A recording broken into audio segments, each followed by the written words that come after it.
igisere Imana izakitwoma. Kaneza asize abana batatu, tuzabanira neza. Tugiye gutandukana aba bacu bariko baseka yari yasigaye, none ntabwo twageze dutandukana na Kaneza n'umunota n'umwe. Tuyongera gucyadahamagaye ngo mama uriye mama. Ni ukuvuga ngo ntabwo twageze dutandukana na Kaneza. Akambwira mama ngo ngwino ngutware mu modoka yawe. Yari azi gutwara imodoka neza. Ngo noneho warangize. Kaneza niyo yari kuhaba gusa ukavuga ngo tume tumubone ntagire iki abe n'urufaranga naro mwazakora muri famille, ariko tukagumana byari kuba ari byiza. Ariko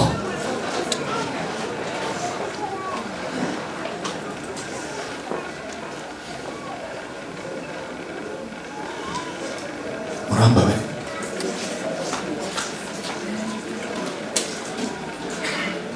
nagerageje kumerera imbere ariko ntabwo bikunze, ariko murambabarira.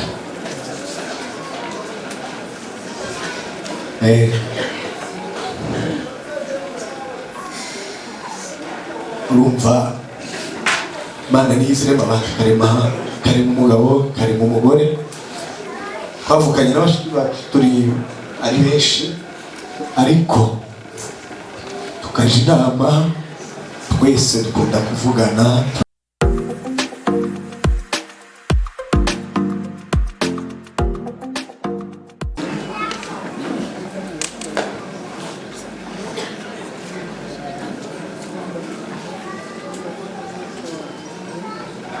Kadusoma ijambo hano.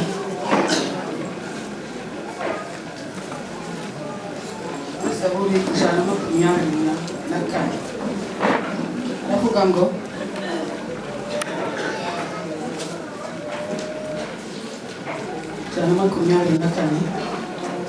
aravuga ngo iyaba Uwiteka atari we wari uri mu ruhanga, none iyaba Uwiteka atari we wari uri mu ruhande rwacu, ubwo abantu baduhagurukiraga baba baratumize bunguri tukibaza. Amen. Yesu ashimwe. Agira ngo areke gutuza bukeya kugira ngo tuvuge. Dusoma ijambo rivuga ngo yaba Uwiteka atari we wenyine wari mu ruhande rwacu, ubwo Satani yaduhagurukira, urupfu ruba rwaratumize bunguri. Ariko kubera kuko turi kumwe n'Imana kandi Imana iri mu ruhande rwacu, yaduhaye ihumure. Amen. Yesu ashimwe. Ndavuga amagambo nk'aya nihuta kugira ngo abandi nabo bavuge. Ndashimira abantu. Icya kabiri ndavuga Kaneza, ubuzima bwa Kaneza. Ikindi ndavuga ukuntu Kaneza yari umugabo. Reka mbanze nshimira abantu kugira ngo ntaza kwibuka. Ijambo rya mbere ndabanza nshima Imana kuko Imana yampaye akanya kaza. Nubwo nari kugenda muri Amerika isi bikeya, twari tumaranye na Kaneza amezi 8, kubera kuko nagiye muri declaration so campaye amahirwe yo kugaruka. Barandekaraye ngenda n'umubyeyi w'abana b'Abanyamerika. Ubwo nagiye mfite ibyangombwa,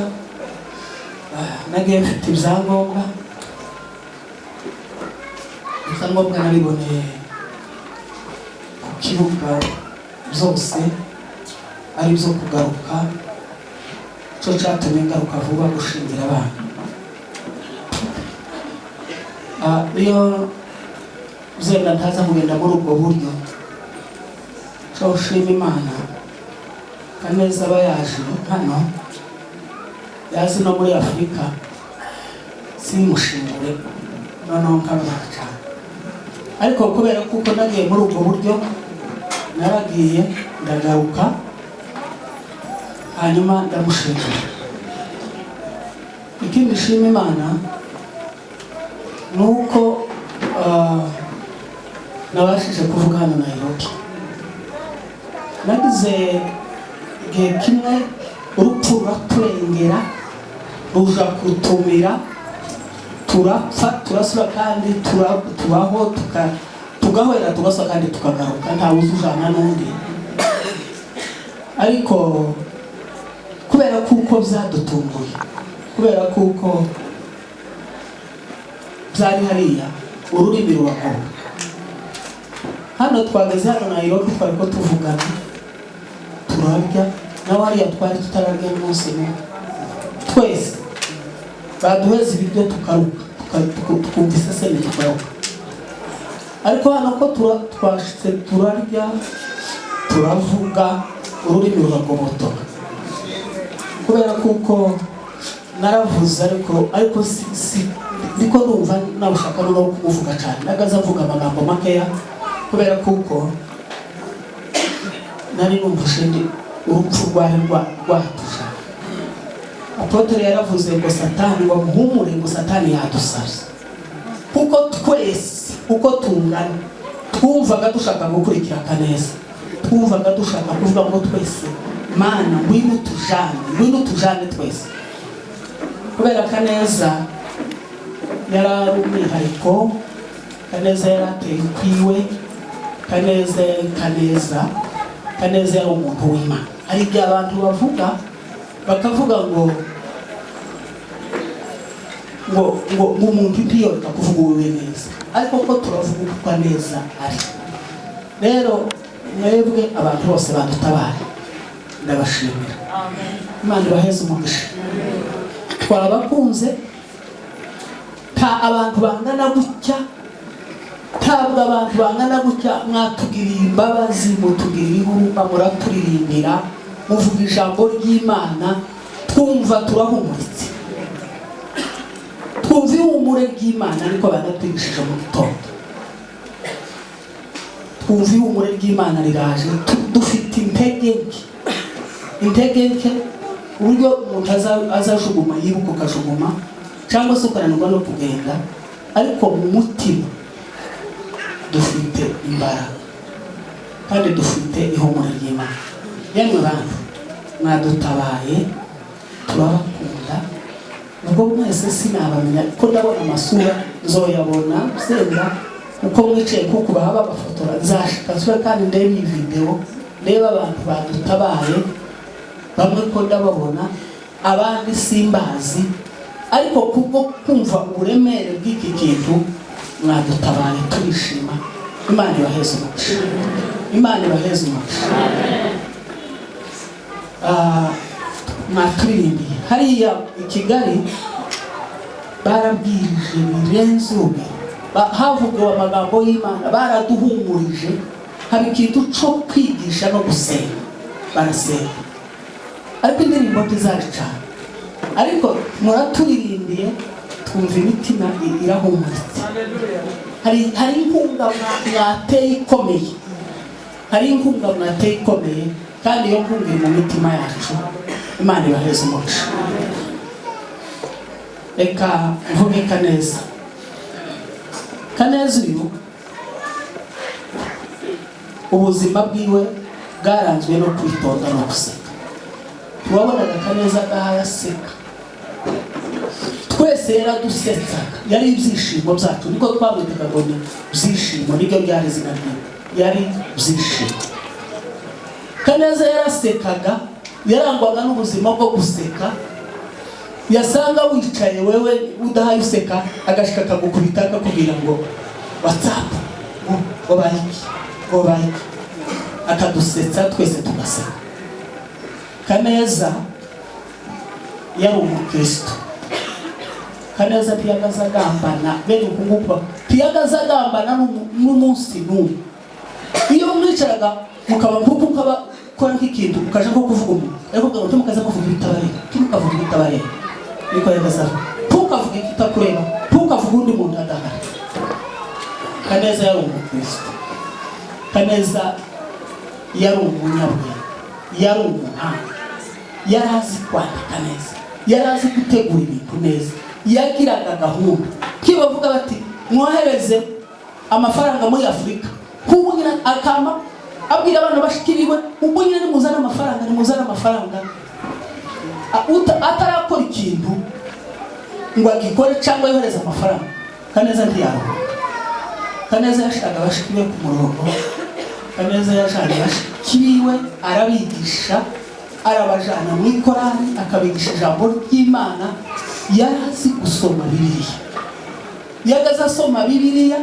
Kaneza yagiraga za Bibiliya imwe yo mu modoka n'iyindi yo mu.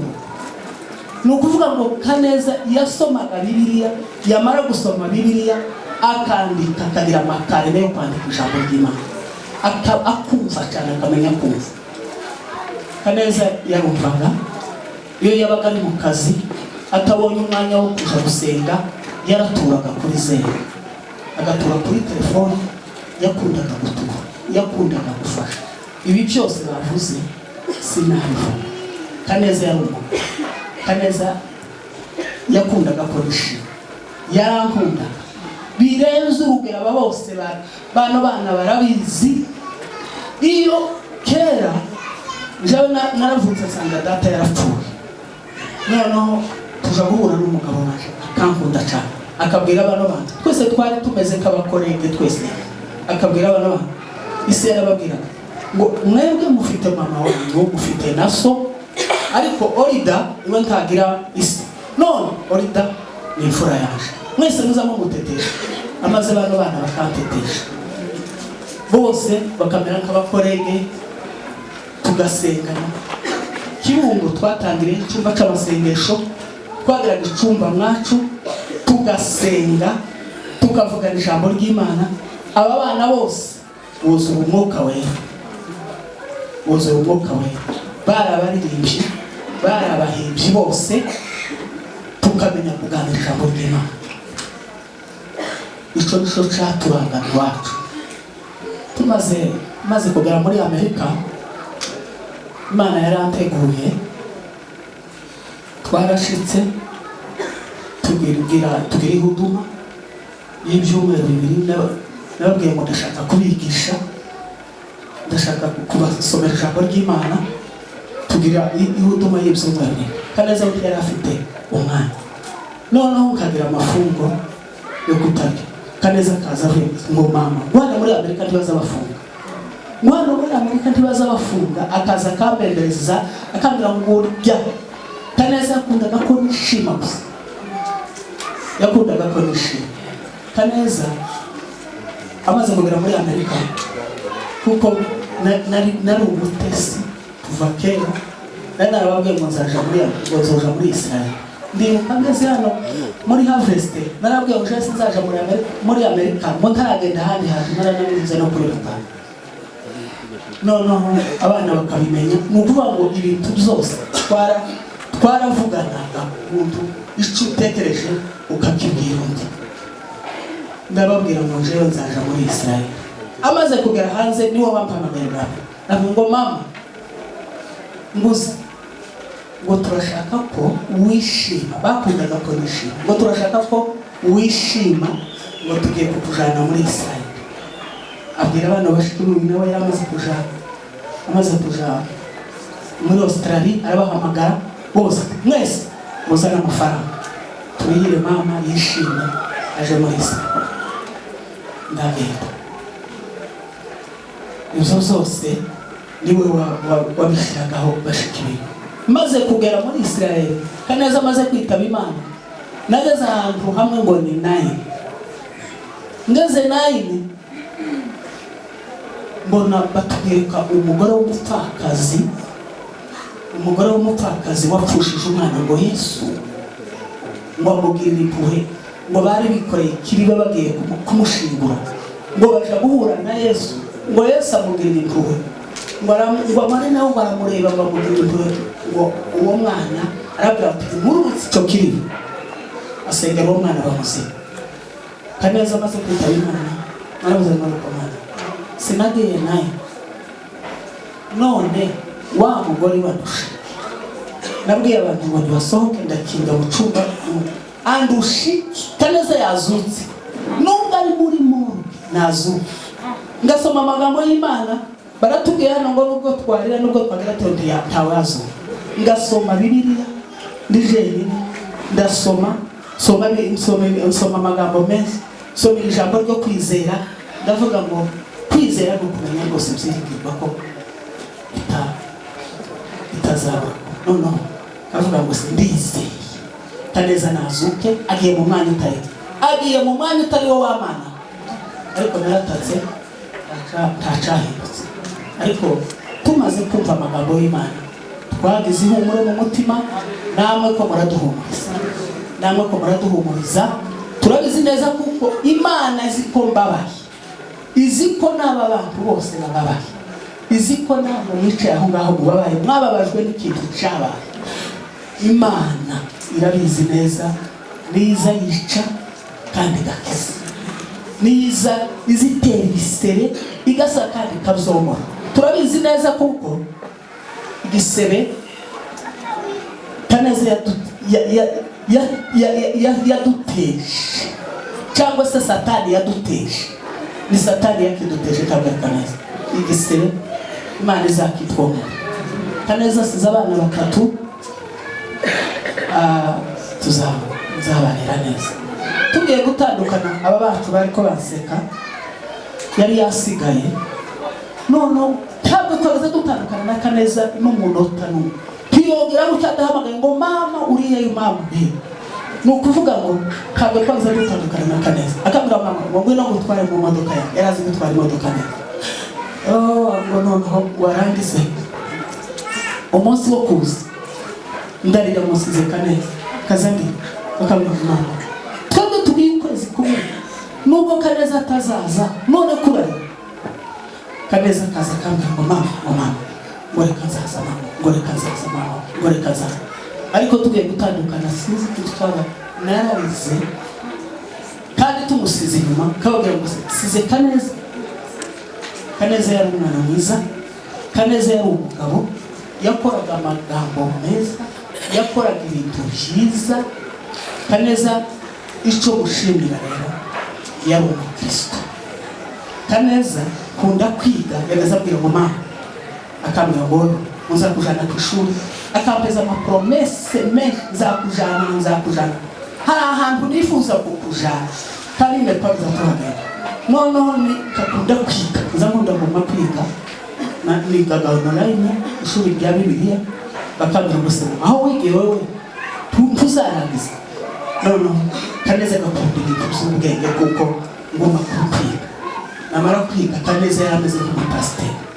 Kaneza kubera ko yarazi gusoma ibitabo kandi ndi umupasiteri, akaza akanyigisha Bibiliya, agasoma amasomo akayambwira, hanyuma akaza akabimbira akansobanurira buri gice cyose, akansobanurira. Yarangiza akamama ngo mama ngo ikizamini kikurenge, ngo kizamini ngo twari ikizamini niyo wanyusaga kuja gukora ikizamini.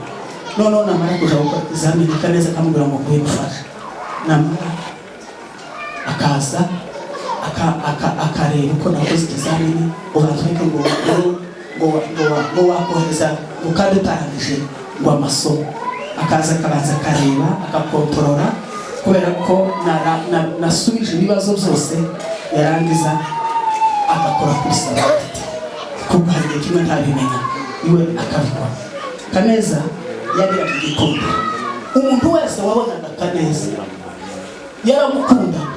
Kaneza yagiraga icyubahiro, Kaneza yafashaga abantu, yafasha umuntu uwo ari we wese, umuntu wese wamukiraga muri Amerika.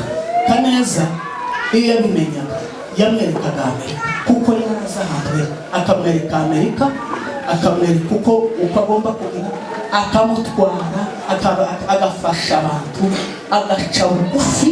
Bano bashaka kumurasa Kaneza kubera ko gucira bugufi abantu bose. Kaneza yacaga bugufi, yari umwana witonda, yari umwana ugwa neza, yari umwana utagira ijambo na rimwe wo kumva ngo baravuga. Rero Kaneza ntabindi navuga birenze ibyo, ni ukuvuga ngo Kaneza icyo duharanira gusa ni ukuzamusanganisha. Ntabindi numva nifuza, ntabindi numva bishaka kuja mu matwi yaje. Kaneza amaze kwitaba Imana, nahamagara no wacu ndamwishiza muri dushe, ndamubwira ngo yego nta kindi dukora gusa ureke duharanire ijuru ryonyine gusa, ariyo twese duharanire ijuru kugira ngo tuzaboneka neza. Kuko Kaneza yakundaga kuririmba, yari umuhinzi, yagendaga bucece, yakoraga ikintu mu ibanga, ntiyakundaga kwigaragaza. Yakoranaga mu ibanga, agakorera Imana mu ibanga, agakorera undi muntu kugira ngo ntibabimenye, kandi ntakunde ko umuntu amubwira ngo yamukoreye. Agakora mu ibanga, ntakunde kumushimira. Yakoraga mu ibanga, yagiraga ubukristo mu ibanga, yasengeraga mu ibanga. Yari umuntu wovu. Ariko umunsi umwe hari ikintu namubwiye, namubwira ngo mama, ngo ntuzi ko njewe ndi umupasiteri. Ni ukuri Kaneza yari umupasiteri, yagiraga plan, yagaza organiza ibintu neza, akaorganiza ibintu neza, akamenya administration neza yayanditse. Imana rero umuheze kukoresha, kandi muhumurike. Kaneza yagiye mu ijuru, imirimo yakoze iramukurikiye, imirimo yakoze ijanye nawe kuri wa munsi w'amateka, cyangwa se kuri wa munsi wa mirere tuzabana na Kaneza mu ijuru. Imana rero ibaho umugisha kandi turabashimiye. Rero twashatse kuza gukorera ikiriyo hano kugira ngo duhumurize apotre. Ni wewe uri hano, nagiraga ngo abantu b'Imana, nawe mama, nawe nari nibaga, nibo bonyine ko ndavuga, nawe nibo bonyine bari hano. Twese turi ahantu batandukanye, bamwe bari muri Europe, abandi bari muri Australia, abandi bari muri Amerika.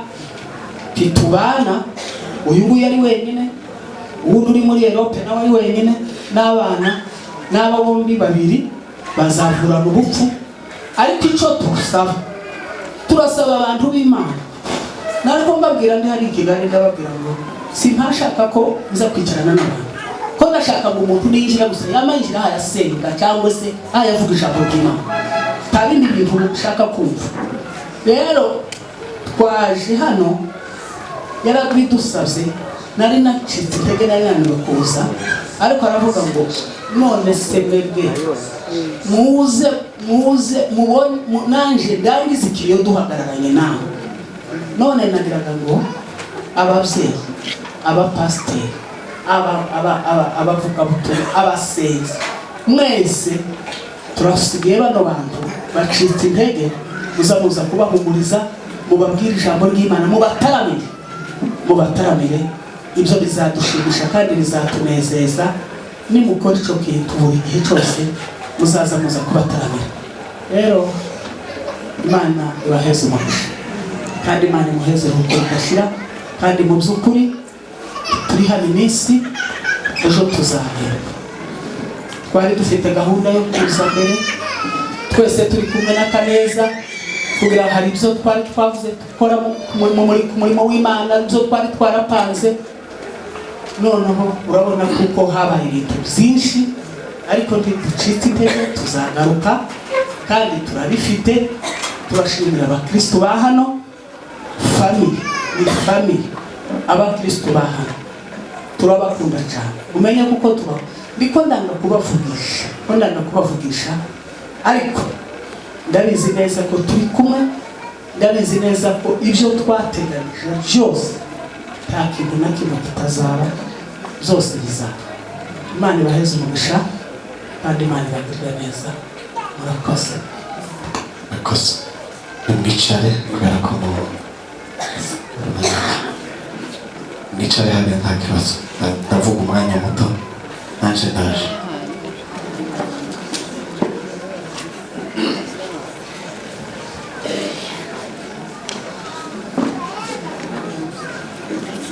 Kamvuga ibintu bitatu kubera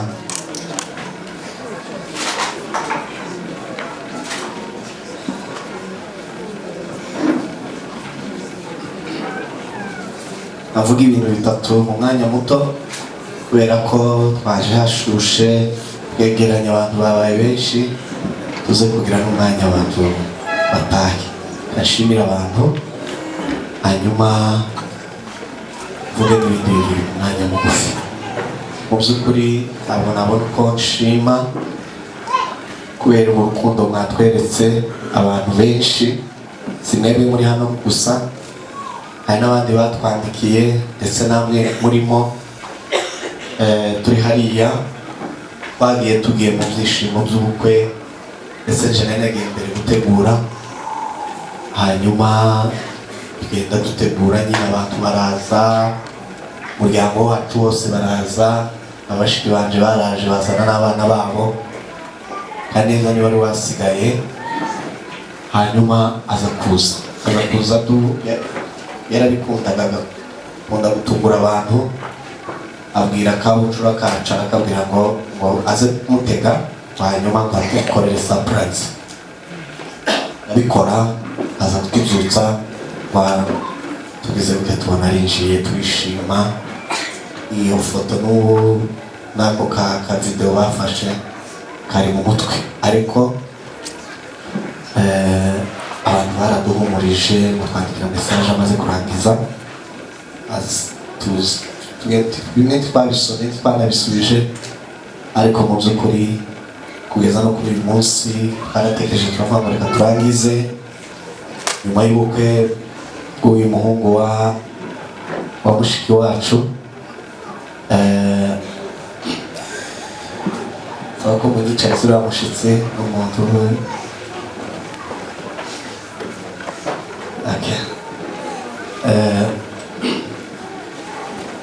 Imana ibaheze umugisha rero kutuba hafi. Ni ngaho mwabuze ikintu mudukorera, twagize icobo kinini gusa gikeneye kuzuramo ihumure, ariko mu by'ukuri ntabwo mutagize kandi mukoreshejwe n'Imana. Mwese Imana ibaheze umugisha. Cya kabiri ndavuga kuri Kaneza, hanyuma ntange ihumure umuryango ndetse n'inshuti ziwe. Afite inshuti ziwe hano nyinshi, umuntu wese yabaga ari inshuti yiwe. Kaneza niyo yari kuhaba gusa akavuga ngo tume tumubone, ntagire iki abe n'urufaranga na rumwe azakora muri famiye, ariko tukagumana byari kuba ari byiza. Ariko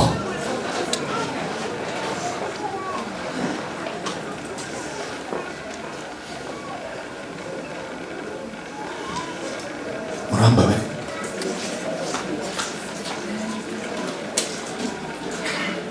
nagerageje kumerera imbere, ariko ntabwo bikunze, ariko murambabarira.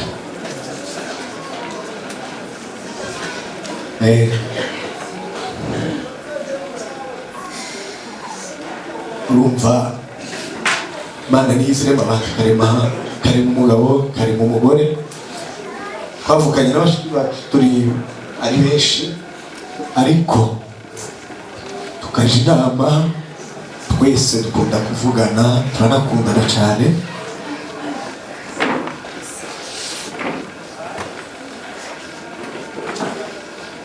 Murabarira rwose.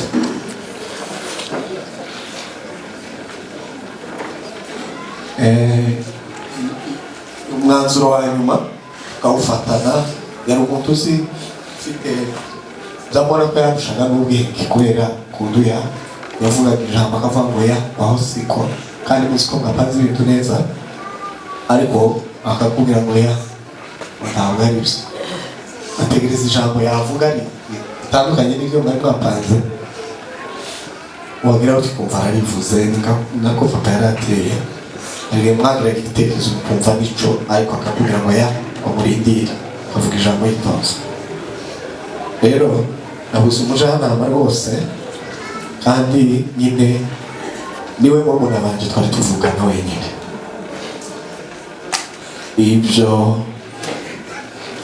ntabwo biteye wenda impungenge nyinshi kuko yamaze kugenda.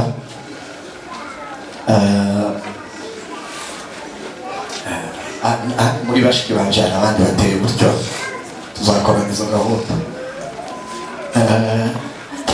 Nta kintu twashakaga ngo tukibure kubera we kandi yari afite urugo navuga ruremereye ukuntu mu buryo bwabyo, ariko akiyaranja agakora ibintu mu bwenge agashaka na tayi. Turabizi Abanyafurika iyo aba bacu iyo batwohereza amafaranga hari rimwe baza bashaka nk'amafaranga none bakayohereza k'ejo cyangwa ejo bundi. Niba yarakubwiraga ngo ndayohereza saa sita byazaga munsi, hari higeze avuga ngo arohereza amafaranga ngo arenge. Amafaranga umva nyakeneye nari keneye gusa ko tugumana ubu ngubu, ariko Imana yamukunze kandi twemeye gushaka ubwayo. Simvuga byinshi kuri we, arabivuze ibindi biri mu mutima, ibindi biri ku mawodi, ibindi biri ahandi henshi hatandukanye. Yagiye niko Imana yabonye igihe afite imyaka 37 mike cyane, numvaga ko atari icyo gihe, ariko asigaye umuryango, asize abana 3 tuzabarera hamwe n'Imana kandi cyane. Hari n'umwana wanje karanteteraho ngashaka nko kumusunika mbona kumva byibuze yaba bari hano bose n'abana bakaneza kugira ngo nkore ibyo numva nshaka kuzabakorera. Rero bose bashamikiyeho ihangane kuvuga abantu bose biraga inshuti nyinshi, Imana ibakomeze. Nabwira umuryango wanje, mama n'abashiki banje ko twamenye Imana kuko tuzabaho uko Imana yabishatse kandi n'abana biwe bazabaho, ntaco tuzaba irungu ryiwe dufite ndetse n'urukumbuzi. Mwese Imana ibaheze umugisha, ibagirire neza uko mwatutabaye kandi mukatuba hafi muri benshi. Nshimira abashumba bagenzi banje, nshimira ababyeyi be bagiye bamurera mu buryo butandukanye, abo twabanye mu gitondo n'abo twabanye ubu, n'amatelefone mwakomeje kuduha, abantu bose baho yagiye abatwatubana nababonye. Mwese Imana ibagirire neza. Ndashima Imana kubw'abashiki banje bavuye kure ndetse n'uyu tubana aha. Ejo yarashimiye congratulation nubwo byavanze, hanyuma ababemera kuduherekeza tugera hano, natwe tuzabaherekeza asubireyo ndetse dukora ibyo n'ibindi bisigaye. Turi kumwe nanje turakomeye. Ihanganisha Bonke yari inshuti ye n'umubyara we, ariko yananiwe kuvuga i Kigali ko ndabona wenda utaza no kubona umwanya simbizi. Nubona nisaba nutabubona wihangane, jewe turi kumwe. Nabafataga k'abana banje bo kwinaka neza ntibazavuga mu izina, nije wanabashingiye hano, ariko ndashakisha imbaraga zituma manuka nkabegera tukaburaga kuko kaneza yabegeraga. Mwese rero Imana ibamugisha kandi ibagirire neza. Murakoze.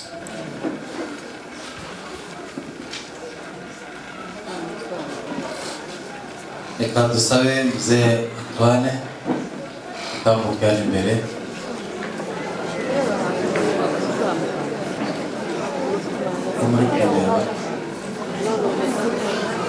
Mzee Antoine